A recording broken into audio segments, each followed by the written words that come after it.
Am I the a-hole for giving my siblings what they want by refusing to spend time around them and their kids? I'm 20 male, 12 years younger than my sister, and 14 years younger than my brother. I remember them always disliking me. I'm 100% their full biological brother. My parents are my biological parents. That was something I used to question, but my dad and I did 23andMe to alleviate my fears. What my parents think is that my siblings were jealous of me when I was born, and extended family believes the same. They never seemed that excited and used to act like I was crazy, wild, and out of control. They even said stuff about me being impossible to control when nobody else was around. But they were never alone with me. They avoided me when I was a kid and moved out while I was still young. I was maybe 10 when they started talking about me being a terror as a little kid. They even called me a monster and said I almost put them off having kids. Our relationship never changed. They ignored my birthdays, ignored my graduation, and didn't invite me to their weddings or baby showers. They've said in group chats repeatedly that they don't want me around their kids, saying they don't want their kids to be wild little monsters like I used to be. Everyone has called them out on their behavior, but they insist they won't let me influence their kids. Nobody else has ever complained about me as a kid like that. At school, I was even considered too quiet and shy. Teachers struggled to get me to socialize or speak in class. Friends even said I was the quietest and have zero idea where this comes from. After years of hearing it, having them avoid me, and saying they don't want me around their kids, I've decided I won't be. I'll skip anything they attend, so I don't have to spend any time around them or their kids. The rest of my family tells me I shouldn't do that, because my nieces and nephews deserve to know me. But it's more of a headache than it's worth, and there's no guarantee I'd even be allowed to say hi to them. My parents went nuts on my siblings over this and said how disgusting their treatment of me has always been. They told me my siblings are in the wrong, and I should just ignore them. But it feels like too much BS to tolerate, so why not give my siblings what they want and live a more peaceful life? Am I the a-hole? Now for the top comments. Wow, after 20 years, parents finally grew a spine and told your siblings that they are the monsters, not you. Sad that it took them that long. Not the a-hole, your siblings are complete a-holes here. Hope the rest of your family will grow a spine as well and give them a slap back to reality check, because they need it. Right? I'm 11 and 12 years younger than my siblings. Full siblings, not half. My parents would have never allowed them to treat me that way. And my nibblings and siblings benefited too. I was around to be another set of hands when they needed it. Maybe the siblings need to be excluded for a bit. They need a serious come-to-Jesus chat and should have gotten it 15 years ago. Not the a-hole, your siblings have been hating you for years for no reason and bad-mouthing you around and even insulting you and going to the point of shunning you out and excluding you, and your extended family expects you to just deal with it? No, give your siblings what they want. The only little entitled terrors is them. They can tell their own children why their uncle isn't part of their lives because they are just self-centered a-holes that never matured past the age of 12 and 14. Their kids were taught I am not their uncle, so maybe they'll never care or consider me an uncle. That's gotta be confusing though, because I know my parents talk about me and label me as such. Not the a-hole, but don't be a doormat. Don't skip any events because they'll be there. Just go and ignore them. Pay them no mind and just give them the same energy. Why ruin your relationship with your family because they will be there? They feel so strongly about it, they can skip out. Don't give them what they want. Because it makes me unhappy to be around them. That's why giving them what they want also makes my life better. My family might hate it, but ignoring them just isn't enough for me to enjoy myself. No, my dude. You need to embrace the petty. Let the rest of the family in on the joke, and then show up to family gatherings in a blue mohawk wig and fake tattoos all over. Animal from the Muppets inspired grunge rock clothing. And flip-flop between that look and something that screams corporate lawyer. So that siblings never know who's showing up to Christmas, but Nana knows it's a game and is in on it. Next story. Am I the a-hole for refusing to lend my brother 10 grand after he spent all his savings on a luxury car and now wants me to bail him out? So I, 28 female, have a brother 30 male who's always struggled with money. He makes a decent salary but has never been good at saving. A few months ago, he bought a super expensive luxury car, draining his savings, maxing out credit cards, and borrowing money from everyone. Now he's behind on payments and called me last week asking for $10,000 to keep the car from being repossessed.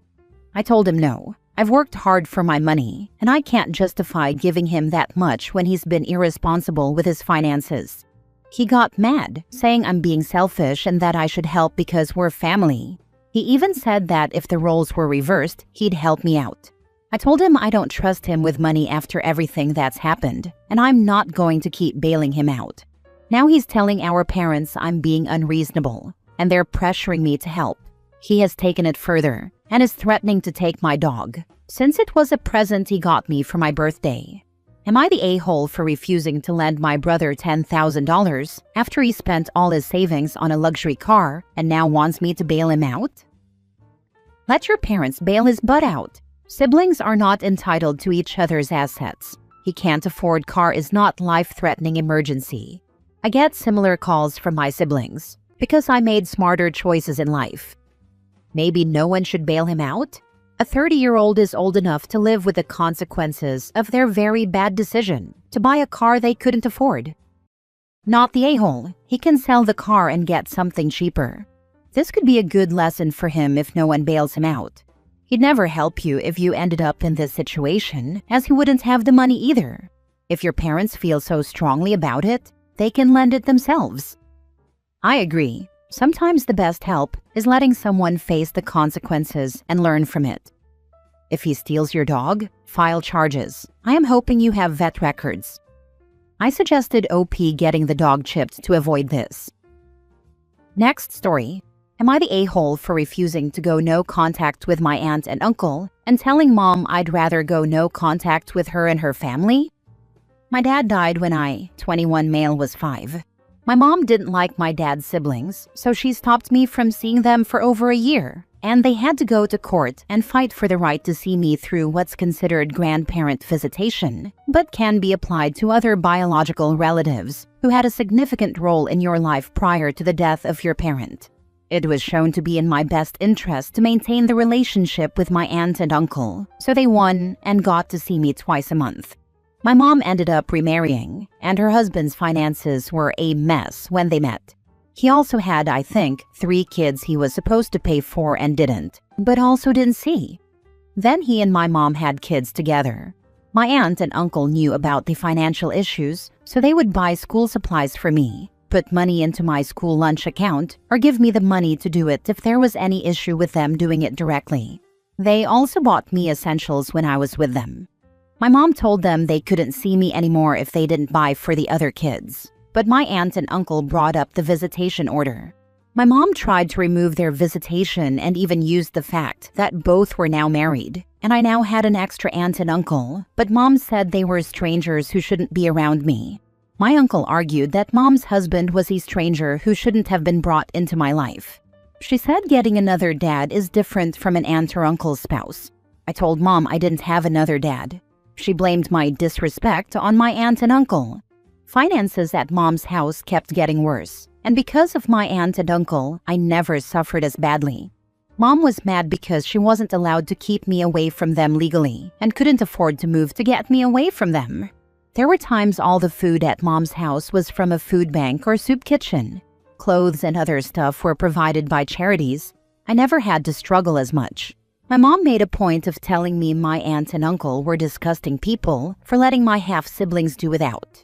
When I turned 18, I moved in with some friends and distanced myself from my mom, and I saw my aunt and uncle more. It bothered mom a lot.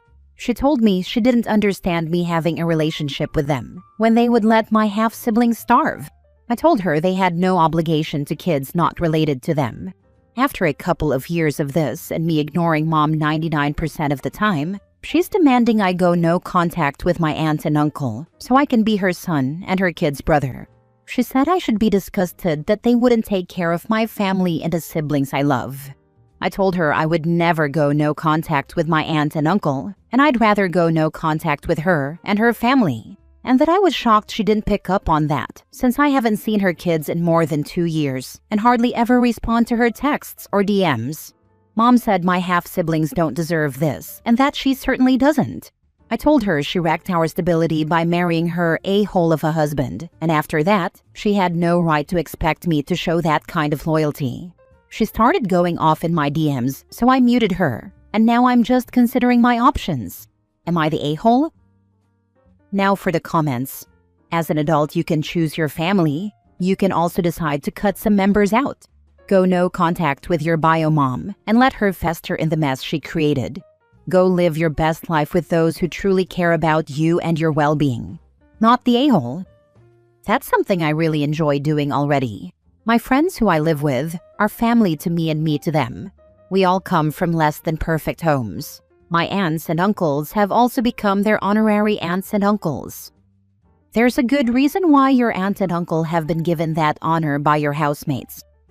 There is, and I know we've become one pretty nice makeshift family by choice. One thing that blows my mind is that your mom married a deadbeat dad who already didn't take care of the children he brought into the world. She knew he wasn't a good provider, but decided to have more children with him. And then she's mad at your uncle and aunt for not stepping in and bridging the gap. Your half-siblings are the responsibility of their parents, not their older half-brother or your aunt and uncle. Next time she gives you grief, ask which auntie and uncle of her husband's older kids stepped up and paid the way for the kids he owes child support to. And maybe she should ask those strangers to also support the kids he had with her. The damned audacity. Good Lord. My mom only cared about what she wanted. That was so clear when she chose to move him in and marry him knowing he had so much debt and years of money issues that she then made the two of us live with. And then for her to act shocked when I didn't want him called my second dad? F my life. Not the a-hole. Your mom is reaping what she sowed. No contact is maybe even too friendly. I'm surprised no one called CPS on them. Live your life with positive people around you. My aunt and uncle actually did once. They were concerned because of how tight things were, and my mom refused to let them send stuff over for me. Last story. Am I the a-hole for making sure my daughter has everything she needs? I have a child, 14 female, with my ex. I was ordered to pay $1,000 a month in child support, which is fine. I can afford it, and I'll do anything for my child. But the problem is, isn't this money supposed to be used on my child? I don't feel like that's the case. I don't understand why my child wears hand-me-downs or eats cheap, crappy food. So I've started sending extra stuff. Like on the days I know her mom can't give her a ride, I'll get her a taxi, or I'll order food for her and send it to their house. On the nights she tells me her mom is making nuggets or something like that. Well, her mom thinks I'm an a-hole and that this is causing problems in her house. Not sure why that's my problem. I feel like everyone was so busy with what is best for my ex that they didn't even care about what is best for my child. I have 50-50 custody, and I gladly agreed to pay child support, but only because I was told the money would go towards making sure my daughter has similar lifestyles in both houses. And this is not what happened. I understand my ex's situation, I really do. She is disabled, and aside from my child, she has an older kid from a deadbeat and 2 younger ones with her husband. She wants to treat them all equally, but frankly, I don't care about them. I don't understand her mindset of, don't send things to your daughter because it makes the other kids jealous. If you want to send something, send it for all of the kids. Those aren't my kids. I understand that $1,000 a month is not much money, but if I'm paying for her insurance, medical bills, school, hobbies, allowance, and all of her other expenses during the 50% of the time that she's with me, that means her mom is only responsible for 50% of her basic needs. So how hard can it be to make sure those needs are met? I get told that she pays for electricity and toilet paper and water bills, etc. Well, so do I. And if it's such a problem, then from now on I will give my daughter some toilet paper to take to her mom's house. I get told that I should also pay my ex for her effort, for helping my daughter with homework and preparing her meals. Why? Is that not her child too? And if I'm going to pay for every freaking thing, I might as well hire a nanny who does the job well. I don't understand the mindset of, so what if your child is eating fast food every other night? What if she has to walk for 30 minutes in an unsafe neighborhood? Those are all fine, until my daughter gets sick or gets kidnapped or worse. If I can prevent it, why shouldn't I? Do I really need to wait for something to happen to her? Because if I send my daughter a taxi, it will hurt her kids' feelings? Well, I'm sorry. I don't give a damn about her kids' feelings when it comes to my child's health and safety. I have made my decision. I'm taking her back to court, and I'm getting full custody of my child now that my daughter gets a say. I didn't try for full custody before because I felt like it would be a selfish decision to not let her be raised by her mom at least half the time. But now I feel like it would be a selfish decision not to make sure my daughter is safe and healthy and happy. And if that makes me an a-hole, I'm just going to have to get used to it. I think child support also helps pay rent and bills, as well as her clothes and food. I think buying her clothes to have there is fine, but I personally think sending food because she doesn't like what they're having is going too far. Child support also pays rent, utilities, food, school needs, etc. I don't know where you guys live, but that much may not go too far. Sounds like the mom is trying to make the most out of the money she has and gets. You're trying so hard to frame the mom as neglectful, and yet the only examples you have is her wearing hand-me-downs and eating chicken nuggets. I don't know where anyone is getting that she's not cared for. She is. You're just being an a-hole for some reason. In your own biased opinion, you haven't provided anything that suggests she being neglected in any way. $1,000 a month in a high cost of living area isn't much either. So again, not sure why people are falling over themselves about it. This is just a single mom bad post. Look, I'm not trying to frame her as neglectful or anything else. What I'm saying is that I didn't work my butt off so that my daughter gets to live in poverty. I also didn't work my butt off to end up paying for someone else's family. What is the point of having this job and this life if I can't share it with my only child? And my daughter is frustrated. She comes home to me and she has a comfortable life. And just as she is starting to get used to it, she has to leave and go live in a small crowded house where she can't even have some quiet time or a nice meal. This is just not working for us. Do you want full or more custody? Maybe it would be better for your kid if she spent more time with you. Full custody. Of course she can visit her mom whenever she wants, but I want her to live with me. This is what I would do in your case. You provide plenty for your child. The mother should also be providing. If she can't manage it with a husband, then that's not your problem to take care of her other 3 kids. Your main concern is your daughter. If she wants to live with you, then go back to court.